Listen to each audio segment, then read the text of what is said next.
प्यारे बच्चों, आज हम पढ़ेंगे क्लास 10th में चैप्टर नंबर 8 जिसका नाम है त्रिकोण यानी ट्रिग्नोमेट्री।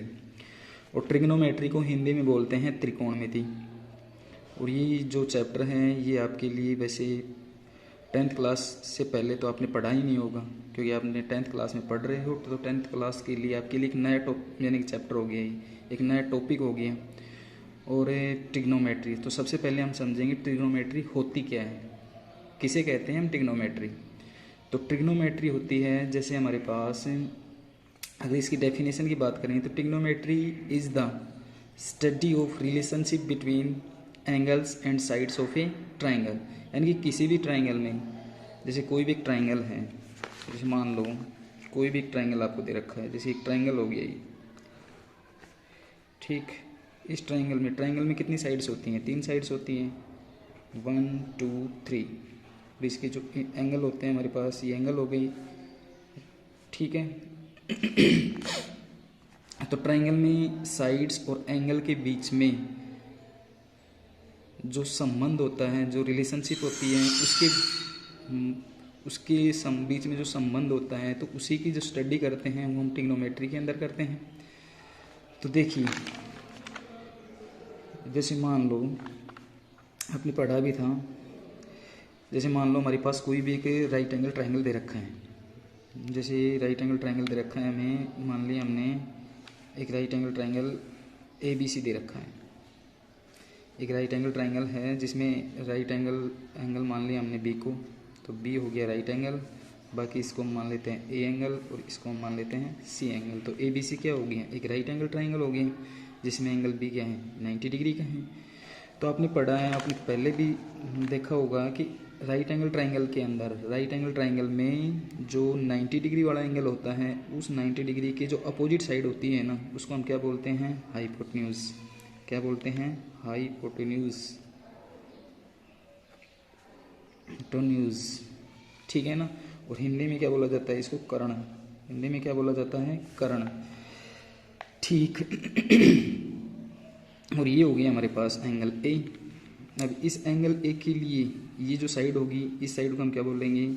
एंगल A के लिए जो साइड हो गई, इस साइड को हम क्या बोलेंगे भाई? ये एंगल A की अपोजिट साइड, तो opposite side of angle A। और ये हो गई एंगल A के साथ में, जिसको हम एडजेसेंट साइड बोलेंगे, जिसको हम क्या बोलेंगे? एंगल A की एडजेसेंट साइड्स, ठीक। अब देखो, ट्रिग्नोमेट्रिक रेशियोज होते हैं हमारे पास, कितने होते हैं ट्रिग्नोमेट्रिक रेशियोज? 6 होते हैं। 6 ट्रिग्नोमेट्रिक रेशियोज होते हैं। और उन सभी ट्रिग्नोमेट्रिक रेशियोज के लिए, ठीक है ना, ट्रिग्नोमेट्रिक रेशियोज के लिए यानी कि ट्रिग्नोमेट्रिक रेशियोज की वैल्यू हम निकालते हैं, वो किसी एंगल के ऊपर निकालते हैं, ठीक है ना। एंगल A के ऊपर साइन की वैल्यू क्या होती है?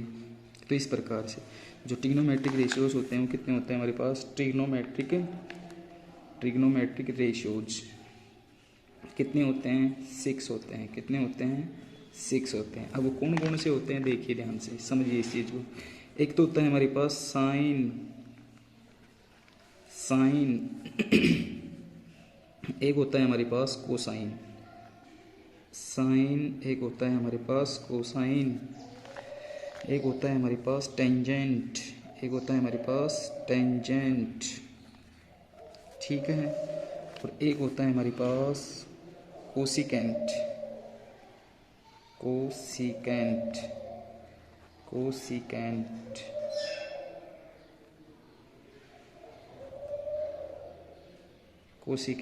एक होता है कोसिकेंट, और एक होता है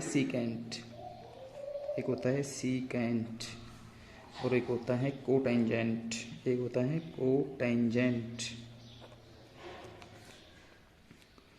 ठीक है भी।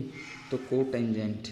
अब ये देखो, ये हमारे पास ट्रिग्नोमेट्रिक रेशियोज होते हैं और इनके साथ में एंगल, तो साइन है ना। जैसे साइन के साथ में कोई भी एंगल हो सकता है, तो उस एंगल के ऊपर साइन की वैल्यू निकालना सीखेंगे। जैसे मान लो A एंगल, तो साइन A, और साइन A को हम शॉर्ट फॉर्म में, इसका जो एब्रीविएशंस होता है जिसको यूज करते हैं हम, साइन में E हटा देते हैं, केवल साइन यूज करते हैं, तो साइन A भी लिख सकते हैं। इसको शॉर्ट फॉर्म में क्या लिख सकते हैं हम? Sine A, SINA। तो इसका मतलब क्या हो गया? एंगल A के ऊपर साइन की वैल्यू।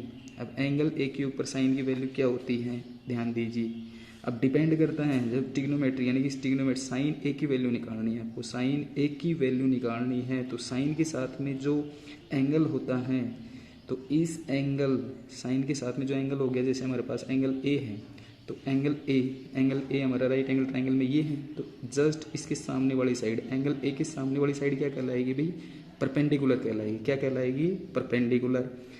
ठीक, और ये तो आपको पता ही है 90 डिग्री सामने वाली साइड हाइपोटेन्यूज, और बची हुई ये क्या कहलाएगी, हमारी बेस कहलाएगी ए एंगल के लिए। तो साइन ए के लिए हमारे पास फॉर्मूला बनेगा, साइन ए का मान जो आएगा वो आएगा हमारे पास ए के सामने वाली साइड को ऊपर रखेंगे हम, परपेंडिकुलर, तो परपेंडिकुलर साइड। ठीक है भाई, तो परपेंडिकुलर कौन साइड कौन सी है, यानी परपेंडिकुलर अपॉन हाइपोटेन्यूज होती है, परपेंडिकुलर अपॉन हाइपोटेन्यूज। तो परपेंडिकुलर साइड कौन सी है, BC, और अपॉन में हाइपोटेन्यूज साइड कौन सी हो गई, AC, तो ये इसकी वैल्यू आएगी, तो ध्यान रखना। इसी प्रकार से हमारे पास कोसाइन, अब कोसाइन ऑफ एंगल A, यानी कि एंगल A क्या, यानी कि एंगल A के ऊपर कोसाइन की वैल्यू, और कोसाइन को शॉर्ट फॉर्म में क्या लिखते हैं हम, कोसाइन को शॉर्ट फॉर्म में लिखते हैं कोस, तो कोस A, इसको क्या बोला जाता है, कोस A, और कोस A का मतलब हो गया एंगल A के ऊपर कोस की वैल्यू। एंगल ए के ऊपर कोस की वैल्यू क्या होती है, अब एंगल ए, इसमें देखो ट्रिग्नोमेट्रिक रेशियोज के साथ में एंगल क्या है हमारे पास, ए है, तो ए के सामने वाली साइड तो परपेंडिकुलर, तो कोस ए का जो मान होता है वो बेस अपॉन हाइपोटेन्यूज, क्या होता है, base upon hypotenuse, base upon hypotenuse. और बेस साइड कौन सी हो गई हमारी, इस राइट एंगल ट्रायंगल में देखिए बेस साइड, यानी कि ए एंगल के सामने ये परपेंडिकुलर, बेस कौन सी हो गई, AB, तो AB अपॉन में AC। ठीक, अब उसके बाद में हमारे पास तीसरा है टेंजेंट। अब टेंजेंट, तो टेंजेंट को शॉर्ट फॉर्म में क्या लिखेंगे हम, tan A, टेंजेंट को शॉर्ट फॉर्म में क्या लिखते हैं हम, tan A। टेंजेंट का जो एब्रीविएशंस होता है जिसका यूज करते हैं हम, वो tan A होता है, ठीक है ना। तो ए एंगल के ऊपर tan की वैल्यू क्या होती है, इसका फॉर्मूला होगा हमारा परपेंडिकुलर अपॉन में बेस, परपेंडिकुलर अपॉन बेस।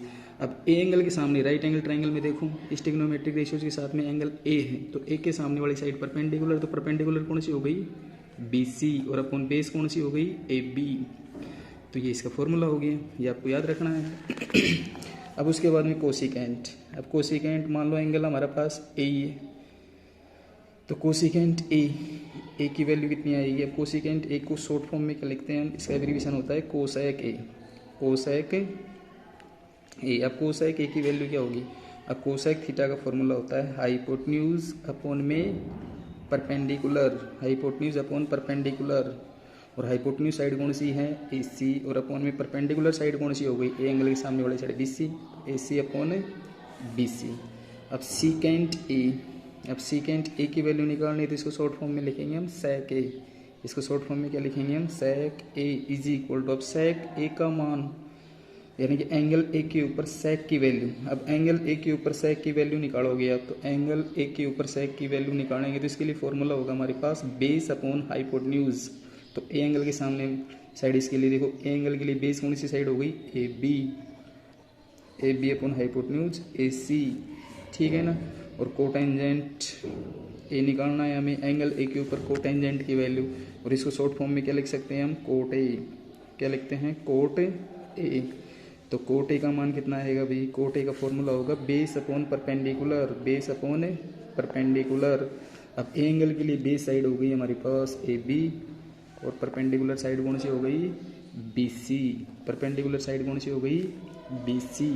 तो ये हमारे पास 6 ट्रिग्नोमेट्रिक रेशियोज हैं। तो 6 ट्रिग्नोमेट्रिक रेशियोज की वैल्यू, अगर हमें कोई भी राइट एंगल ट्रायंगल दे रखा हो तो उस राइट एंगल ट्रायंगल में किसी भी एंगल के ऊपर, ठीक है ना, किसी भी एंगल के ऊपर सभी ट्रिग्नोमेट्रिक रेशियोज की वैल्यू हम इस प्रकार से निकालेंगे। जैसे हमने ये सारे के सारे ट्रिग्नोमेट्रिक रेशियोज की वैल्यू निकाली है, तो राइट एंगल ट्रायंगल के किस एंगल के ऊपर निकाली है, ए एंगल के ऊपर। अब इसी प्रकार से अगर हम C एंगल के ऊपर निकालें, यानी कि साइन C का मान निकालना है, तो साइन C, साइन थीटा का सूत्र होता है परपेंडिकुलर अपॉन हाइपोटेन्यूज। अब C एंगल के सामने वाली साइड परपेंडिकुलर कहलाएगी, यानी कि AB अपॉन AC आ जाएगा हमारे पास, AB अपॉन AC। और इसको ट्रिक के रूप में अगर इस फॉर्मूले को याद करना है तो ट्रिक होती है हमारे पास, देखिए इसको याद करने की ट्रिक होती है, ट्रिक, इन सभी फॉर्मूलों को याद करने की क्या होती है, ट्रिक होती है। तो ट्रिक क्या होती है, PBP P B P upon में एच एच बी। और इसको याद रखना है। तो पी का मतलब हो गया पंडित बद्री प्रसाद हर हर भोले, पंडित बद्री प्रसाद हर हर भोले, ऐसे याद रखो इसको, यानी कि पी बी पी अपोन में एच एच बी। तो फर्स्ट पे आएगा हमारे पास साइन थीटा, थीटा यहाँ पर एंगल का काम कर रहा है, तो थीटा कोई भी एंगल हो सकता है, साइन थीटा। और यहाँ पर क्या आना है दूसरे पे कोस थीटा। इसके बाद में यहाँ पर क्या आएगा टेन थीटा। फिर उसके बाद में यहाँ कोसेक थीटा, फिर सेक थीटा, फिर उसके बाद में क्या आएगा हमारे पास कोट थीटा। ठीक है भाई। तो इस प्रकार से यानी कि शुरुआत में यानी कि इसमें इस सीरीज से याद करना है आपको। पहले के ऊपर साइन, फिर कोस, फिर टेन। साइन का उल्टा होता है कोसेक, फिर कोस का उल्टा होता है सेक, और टेन का उल्टा होता है हमारे पास कोट थीटा।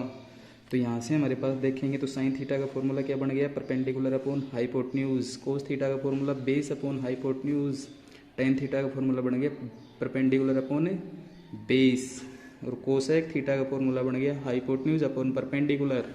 और सेक थीटा का फॉर्मूला बन गया हमारे पास हाइपोटेन्यूज अपॉन में बेस। और कोट थीटा का फॉर्मूला बन गया बेस अपॉन परपेंडिकुलर। तो ये सारे के सारे फॉर्मूले आपको याद रखने हैं। ठीक है भाई। ये आपकी जो 10th क्लास की एक्सरसाइज 8.1 होगी, तो उसमें ये सभी फॉर्मूले आपको याद होने चाहिए। और ये सारे के सारे फॉर्मूले याद होंगे तभी आप इस एक्सरसाइज को सोल्व कर पाओगे। और याद करने की ट्रिक मैंने आपको बता दी है। बाकी क्वेश्चन करेंगे तो उसमें आपको और भी समझ में आ जाएगा। क्वेश्चन में जैसे जो भी क्वेश्चन होगा तो उसमें इन फॉर्मूलों को हम यूज कैसे करते हैं वो वहाँ पर आपको बता देंगे। और एक आता है हमारे पास, एक चीज़ आपको याद रखनी है इसके अंदर Pythagoras theorem, PGT, Pythagoras theorem, ये भी आपको याद रखनी है। तो पाइथागोरस थ्योरम क्या कहती है, पाइथागोरस थ्योरम कहती है कि किसी भी राइट एंगल ट्राइंगल में हाइपोटेन्यूज का जो स्क्वायर होता है ना, किसी भी राइट एंगल ट्राइंगल में हाइपोटेन्यूज का जो स्क्वायर होता है वो किसके इक्वल होगा, परपेंडिकुलर प्लस बेस का स्क्वायर के बराबर होता है। तो किसी भी राइट एंगल ट्राइंगल में अगर आपको दो साइड्स दे रखी हों और तीसरी साइड अगर आपको निकालनी हो तो हम पाइथागोरस थ्योरम का यूज़ करेंगे। ठीक है बच्चों। तो ये जितने भी चीज़ें आपको बताई हैं ये एक्सरसाइज 8.1 की टोटल बेसिक चीज़ें हैं और ये आपको याद होनी चाहिए, ध्यान रखनी है। ठीक है बच्चों। तो ये चीज़ याद रखना है आपको। अगर मेरा वीडियो आपको पसंद आया हो तो लाइक एंड सब्सक्राइब करना ना भूलें। अब हम मिलेंगे अगले वीडियो में। Thank you. Have a nice day.